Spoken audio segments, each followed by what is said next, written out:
মৃত ব্যক্তির পাশে বসে কোরআন তেলাওয়াত করা যাবে কিনা? মৃত ব্যক্তির পাশে বসে কোরআন তেলাওয়াত কেন করবেন?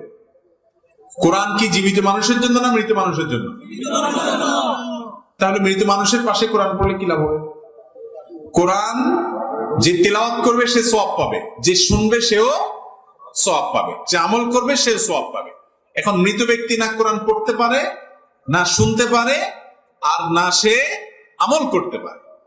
মৃত ব্যক্তিকে আমরা যা বলবো তিনি সব অটোমেটিক শুনে যাবেন, এরকম কোন সিস্টেম নাই। ওমা আনতা বিমুসমিআন মান ফিল কুবুর। অতএব মৃত ব্যক্তির লাশের চারপাশে ঘিরে কোরআন তেলাওয়াত করতে হবে এরকম একটা রসম রেওয়াজ আমাদের দেশে প্রচলিত আছে।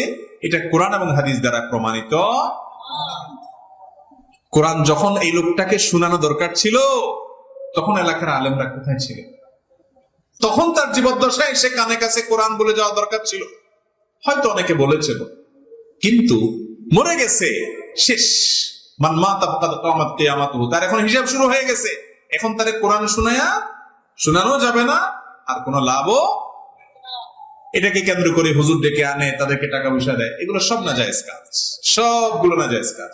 এই কোরআন আপনার মুর্দার পাশে পড়ার জন্য টাকা দিয়ে লোক আনা, ভাড়া করে, এবং তাদেরকে দিয়ে কোরআন পড়ান।